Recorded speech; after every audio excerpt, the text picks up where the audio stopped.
직접 가지고 와서 동사무소를 찾지도 못하는 사람이 물어 찾아가지고 밤이 늦게 그 졸업장을 전대면서 두 엄마와 아들이 밤새도록 이야기를 나눕니다. 잠이 오지를 않습니다. 어릴 적 이야기, 고생한 이야기, 힘들었던 얘기 쭉 나눕니다. 여러분, 부모가 하고 싶은 말의 결론이 뭡니까? 너는 나의 사랑하는 아들이야. 너는 나의 사랑하는 아들이야. 성경에는 부모에게 최대의 효를 이룬 모리아 산의 사건을 기록을 하고 있습니다. 아브라함이 그 아들 이삭을 번제로 드리기 위해서 모리아 산상으로 올라갑니다. 이삭이 묻습니다. 아버지, 불과 나무는 여기 있는데 제사할 어린 양은 어디에 있습니까? 억장이 무너졌던 아브라함, 아들아, 내가 너를 사랑하는 것을 알지? 내가 바로 하나님 앞에 드려 번제할 어린 양이야. 아들 이삭을 묵습니다. 나무단 위에 올려놓습니다. 그러나 성경 어디를 봐도 이삭이 반항한 흔적이 한 번도 없습니다. 하나님께서는 너를 바치라 말씀하셨다. 하나님께서 말씀하셨군요. 이삭은 깨끗이 순종합니다. 그때 하나님의 음성이 들려옵니다. 아브라함아, 내 아들 이삭에게 손대지 말라. 내가 이제야 내가 하나님을 경외하는 줄을 알겠노라. 그렇게 말씀합니다.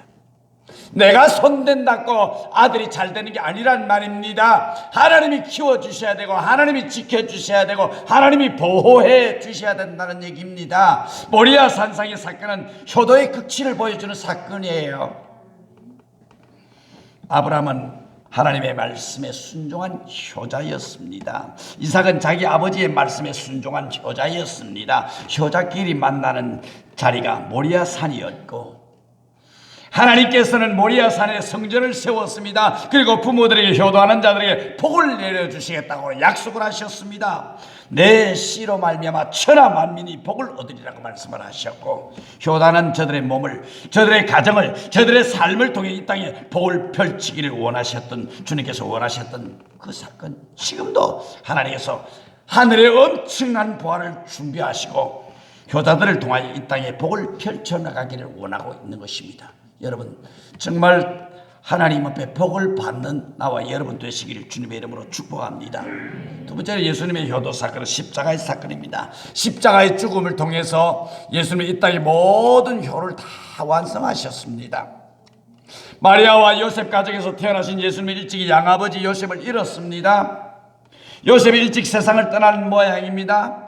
예수님은 가난한 마리아의 집에서 30년 동안 목수 일을 하면서 가족을 부양합니다. 그러나 공생애를 시작하신 3년간의 가정을 떠나 계실 수밖에 없었던 것입니다. 그러다가 온 인간과 하나님과의 화해를 위해서 온 인간의 죄를 짊어지시고 십자가에서 험한 고통을 당하며 죽게 되었습니다. 거기서 눈물 젖은 두 눈이 마주치게 됩니다. 십자가상에서 자식의 죽음을 바라보아야 하는 어머니의 눈이었고, 하나는 이 땅에 어머니를 남기고 먼저 떠나야 하는 자식 예수님의 눈이었습니다. 그때 예수님께서 말씀합니다. 여자여 보소서 아들이니이다. 여자여 이라면은 어떻게 보면은 극시 그냥 엉터리 같은 얘기하는 것 같았지만 그 존칭임을 사용할 때 여자여, 그렇게 유대 나라에는 그렇게 말을 합니다. 그러니까 여자여 그 존칭을 잘 알고 계실 것입니다. 이 말씀 무슨 말씀입니까? 이 땅의 모든 오고 가는 세대 속에서 부모와 자식들의 아픔과 상처, 책임의 의무를 화해시키는 말씀이었습니다. 십자가 위에서 효도를 완성하신 말씀이었습니다. 이어 요한에게 부탁합니다. 보라, 내 어머니다. 그때부터 그 제자가 마리아를 자기 집에 모셨다라고 성경은 이야기를 합니다. 효도를 완성하신 예수님입니다. 부모와 자식 간의 모든 허물을 화해시킨 예수님, 십자가에서 모든 짐을 지금 홀로 다 담당하여 피 흘리고 계시는 순간이었습니다. 십자가의 사건은 한마디로 말하면 화해의 사건입니다. 예수님의 화해의 사건은 하나님과 많은 인간의 화해의 사건이었고, 사람과 사람의 화해의 사건이었는가 하면 이 땅의 모든 어버이들과 자식들 간의 무거운 짐, 자식의 도리를 다하지 못한 무거운 짐, 자식을 말씀으로 양육하지 못한 어버이들의 무거운 짐을 깨끗이 녹여버리는 십자가의 놀라운 사건. 복음 중에 복음, 기쁨이 아니고 또 무엇이겠습니까? 이 시간 자녀들을 향하여 남들처럼 아름답게 교육시키지 못했고, 남들처럼 비싼 옷 입히지 못하고, 진수성찬 먹이지 못해서 못내 마음이 아프신 분들 계실 줄 압니다. 효도해야 되겠는데 내가 부족하고 미련해서 효도 책임을 다하지 못하여 무거운 인생의 짐을 지고 가고 계신 분들이 계십니까? 이 아침에 주님께서 그 고통의 짐을 다 담당하셨음을 믿으시길 바랍니다. 이제는 내 자식 주님 앞에 맡길 수 있게 된 겁니다. 이제는 어버이를 효도할 수 있는 능력을 부여받았음을 믿으시기를 주님의 이름으로 축복합니다. 이 땅의 모든 자녀들아, 내 부모를 공경하라. 공경은 불쌍히 여기는 긍휼이나 동정이 아닙니다. 부모님을 무겁게 여기는 마음입니다. 우러러 받드는 마음입니다. 존경하는 사랑의 마음입니다. 그분의 자녀가 된 것을 자랑과 긍지로 여기고 부끄럽게 여기지 않는 마음입니다. 부모의 공경 깊이만큼 은혜를 받고 살아갈 수가 있는 것입니다.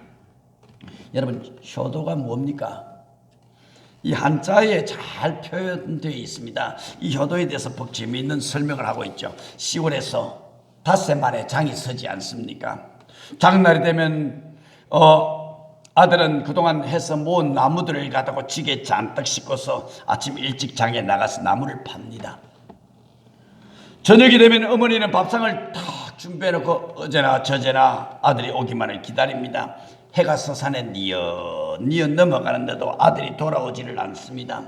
그러면 어머니는 걱정이 돼서 가만히 집에 머물러 계실 수가 없습니다. 그래서 동구밭까지 나가서 아들이 돌아오기만을 기다립니다.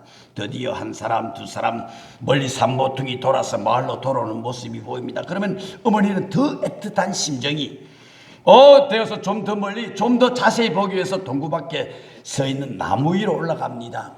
그 모습을 한자에서는 어버이 친자로 이렇게 묘사를 했습니다. 좀 한번 친자 한번 좀 글자 나오네요.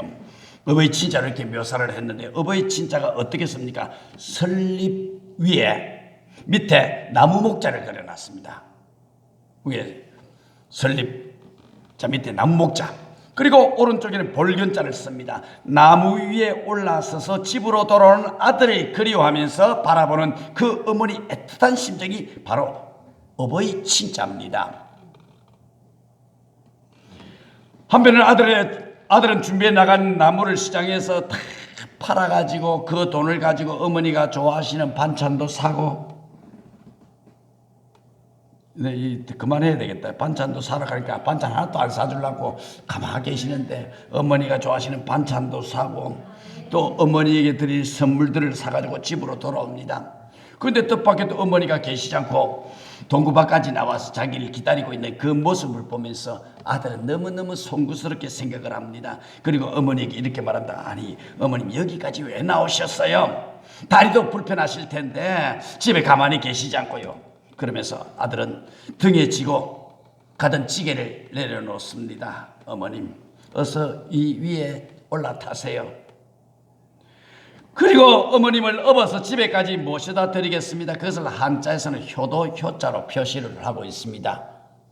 찌개 위에 어머니를 모시고 가는 거예요. 앉혀서. 효도 효자는 늙을 노자 밑에 아들 자자가 있는 거예요.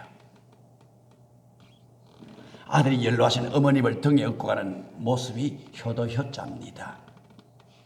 여러분의 가정이 이와 같이 친이 있고 효가 있는 행복하고 화목한 가정이 되시기를 우리 주님의 이름으로 축복합니다.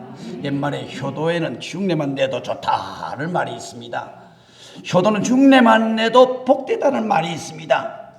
여러분, 정말 이 어버이 주일을 통해서 우리 가정이, 우리의 부모님들이 정말 평안히 남은 여생을 살 수 있도록 정말 효를 다할 수 있는 다짐의 시간들이 되시기를 주님의 이름으로 축복합니다. 기도합니다. 하나님 아버지, 말로 다 무엇으로 우리가 표현할 수 있겠습니까? 어버이의 은혜를 생각할 때 무엇으로 갚을 길 없지만 자녀를 놓고 보니